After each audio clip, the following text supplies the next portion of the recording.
পঞ্চগড়ে দুর্গাপূজার উপলক্ষে প্রস্তুতিমূলক সভা অনুষ্ঠিত।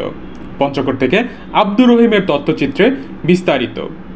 পঞ্চগড় আসন্ন শারদীয় দুর্গাপূজা উপলক্ষে প্রস্তুতিমূলক সভা অনুষ্ঠিত হয়েছে। পঞ্চগড় জেলা প্রশাসনের আয়োজনে জেলা প্রশাসনের সম্মেলন কক্ষে এই সভাটি অনুষ্ঠিত হয়।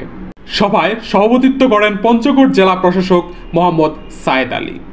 আসন্ন শারদীয় দুর্গাপূজা প্রত্যেকটি মণ্ডপের নিরাপত্তা বজায়ের ক্ষেত্রে মণ্ডপ কর্তৃপক্ষকে সিসিটিভি স্থাপনের পরামর্শ ও নিজস্ব ধর্মের উৎসবের জন্য যাতে অন্য কোনো ধর্মের আচরণ ব্যাহত না হয় সেই দিকে সবার দৃষ্টি আকর্ষণের জন্য আহ্বানও জানানো হয়।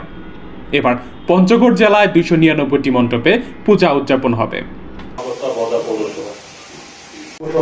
আমি তুষার গান্ধী রায়, সেক্টর অফিসার, পঞ্চগড় সদর ফায়ার স্টেশন। ধন্যবাদ। আসসালামু আলাইকুম, আমি লেফটেন্যান্ট কর্নেল মোহাম্মদ ইউসুফ চৌধুরী।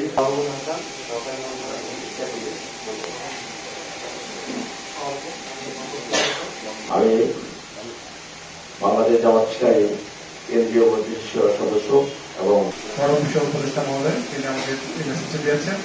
এছাড়াও আমরা অনেক নির্দেশনকে নমস্কার, আমি পরিবর্তন সরকার আদাব, নমস্কার, আমি কমল রায়, সাধারণ সম্পাদক পরিবার ছোটখাটো ভাঙচুর।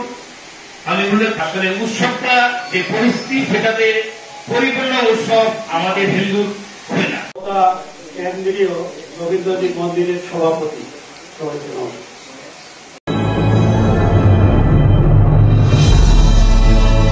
আপনারা দেখছেন অগ্রযাত্রা টেলিভিশন।